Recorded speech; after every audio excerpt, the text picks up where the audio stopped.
Okay, here's your homework. You're going to be doing two parts. Here's the first part. You're going to need a camera. I have my camera on my iPhone. So what I'm going to be doing is looking for places where two planes come together.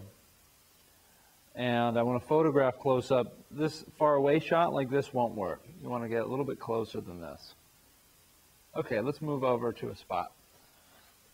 You can pick anywhere in the room you want. Anywhere is fine. Go up close. I took all my photos in less than 5 minutes. So what I'm going to do is get up close, and I'm looking for places where there's a major value shift. So in this case, I'm going to get really close to this spot, take a picture. And this is good because this is dark, this is light, this is dark, this is light, and this is dark back here. So what that does is give you different planes in different places in space. I might take another picture of something like this really up close if you can get the camera to focus on it. And notice what I'm doing. I'm not taking straight on pics like this. I'm angling them. So I have a little more of a dynamic angle. You can come up to spots like this. This is perfect because there is a shift in plane, but there's also a window right here. So there's deep space in there. And then there's a flat plane right here. I'm going to take another one where I'm looking at kind of a steep angle down the door. I think that's an interesting shot. You might have to go back and take some other pictures too. So it might not be take all the pictures and then put them all together.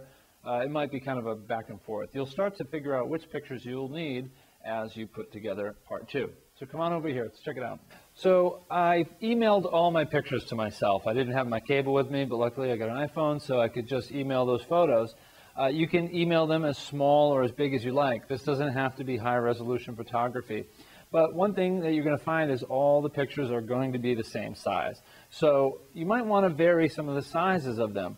When you print them, that's the next part, if you leave them all the same size and just scale to fit media when you print, they'll all be the same size, and you might want some variety there. So here's what I'm going to do. I'll use Preview on my Mac. I'll go into the tools and adjust the color. And all I'm going to do is drop the saturation out of it. That'll make it black and white, good enough, and now I can hit print. Here in the print window, you see it gives you a little preview, and you can go into layout or quality of media if you want to do a quick print here.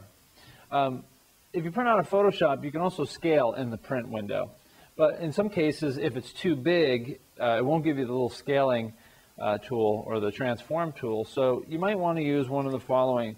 Either Photoshop if you have it, or Pixlr, and this is Pixlr here. It's pixlr.com. So I am going to open an image from my computer. Here it is. And you can rotate it if you want to, you don't have to. But I'm going to take the image, the adjustment, and let's see, hue and saturation, and drop the saturation out over here. Same thing, looks good, hit OK. And to resize it, just go to image size. And you can see it's pretty big, so you can just drop the height and width here. And if you leave constrained proportions on, it'll be the same width and height. It won't get all stretched out on you. Do what you have to do to turn them black and white, and the reason is you just don't want to use all your ink in your printer. You can print them off in color if you want to, but we're going to reuse these in class, next class. So you're going to have them printed and then put together. So I'll show you what I'm going to do to put them together. So here's the second part. You've got all your inventory of images printed off. Some are different sizes. This one's a little smaller. This one's a little bigger. You need to cut these up in various ways and put them together to make sort of a topographical map. We're going to scan these topographical maps and recolor them in Photoshop. What you have at home is probably a self-healing mat and a ruler, and the easiest way to do this is to just use the ruler as a straight edge too. So you can do it that way, save some of the scraps because you might need them for other reasons later. But I have here the cutter that's in the classroom. I'm going to use that. So what I want to do is start putting this thing together.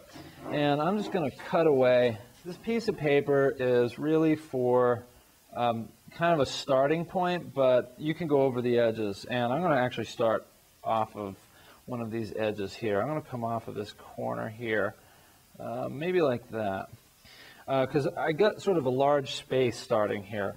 So I think that's what I want. I may need to rearrange these later, and I'm using that removable Scotch tape. It's this stuff. Okay, what might look interesting here? Well, actually, I think I respond to that immediately. Kind of make kind of a space that will shift. So let me cut off some of the white. You want to respond to where the darks and lights are and try and figure out where you can make the illusion of a spatial shift happen. So let's see. This is interesting because that comes down like that, and this comes up. This looks like it goes down, and this image kind of moves in that direction too. So I'm just going to try that out and see how it looks.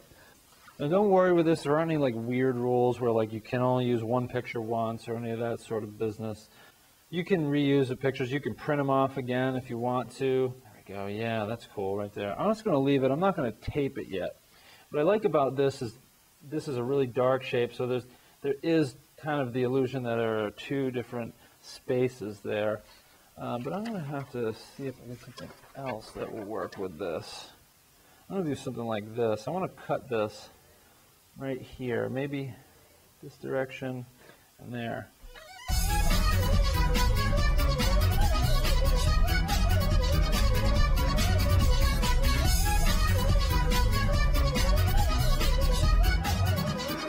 Okay, so I'm kind of a little bit stuck here.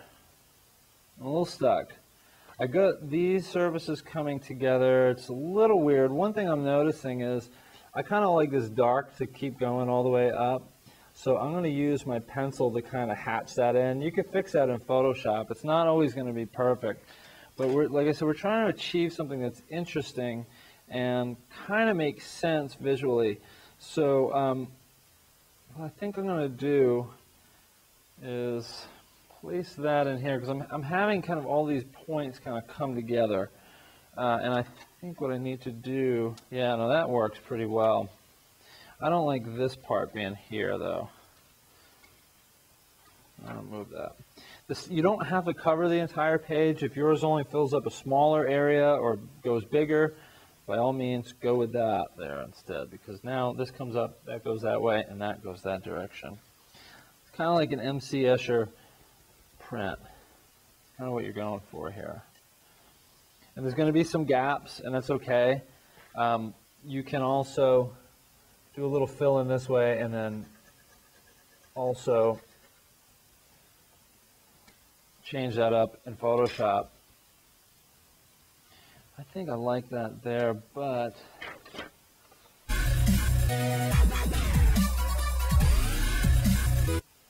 okay, so I have something that's getting close to being finished. I'll probably need to add a few more pieces.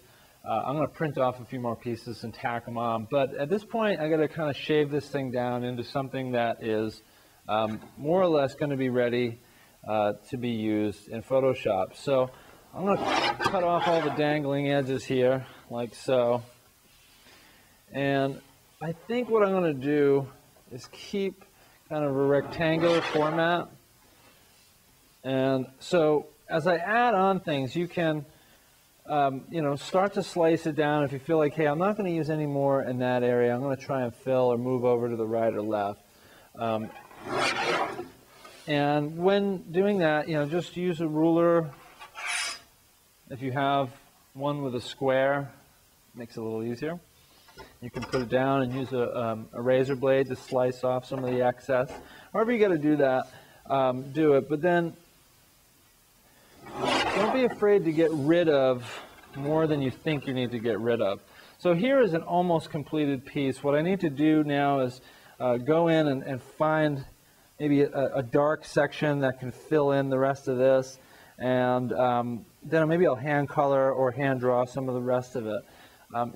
Little pieces, I'm realizing right now, a little piece like this might actually fit pretty well in that area. But I'm looking at it right now, I'm seeing, well, this picture would work a lot better if it were a little bit bigger. So I'll go back to the printer, or back to Photoshop, make it bigger. so that this section fits into here, and I have something that is going to kind of work well together. So the color's right and the value is right, but the the scale is just off. So that's what you need to do for next class, is kind of have something built like this, have everything sort of filled in, and have it then reconverted back into a triangle or a rectangle. Learning my shapes still.